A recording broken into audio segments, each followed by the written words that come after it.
The directions on this problem say find all real zeros. And what real zeros are just ones that you can see across the x-axis.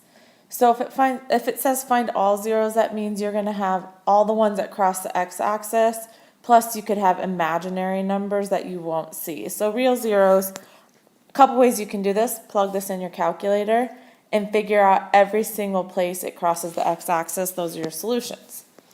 I would also start there, and if you can find one and it looks like you did, you found one that was -3 and 0.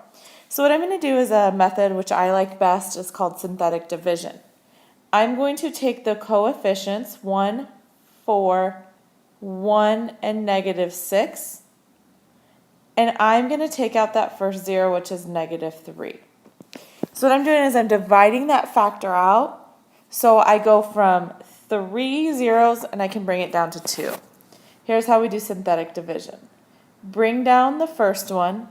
I'm going to multiply the diagonal. So -3 and 1 is -3. I'm going to add on the verticals. 4 minus 3 is 1. Multiply on the diagonals. 1 times -3 is -3. I'm going to add on the verticals. 1 minus 3 is -2. -2 times -3 is a +6. I'm going to add on the vertical, which is 0.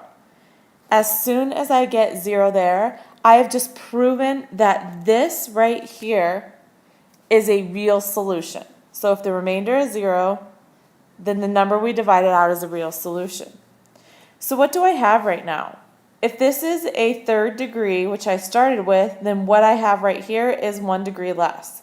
So I have x squared plus x minus 2. And really, truly, that equals 0. So what I'm going to do is I'm going to factor and solve. So if I was to factor this, I would get x plus 2 and x minus 1. Those are factors. And it looks like on your answer, you possibly could have just used the number of the factors. But what I want is solutions. So I set each factor equal to 0 and solve. So I get x equals -2, there's a solution. And I get x equals 1, there's a solution.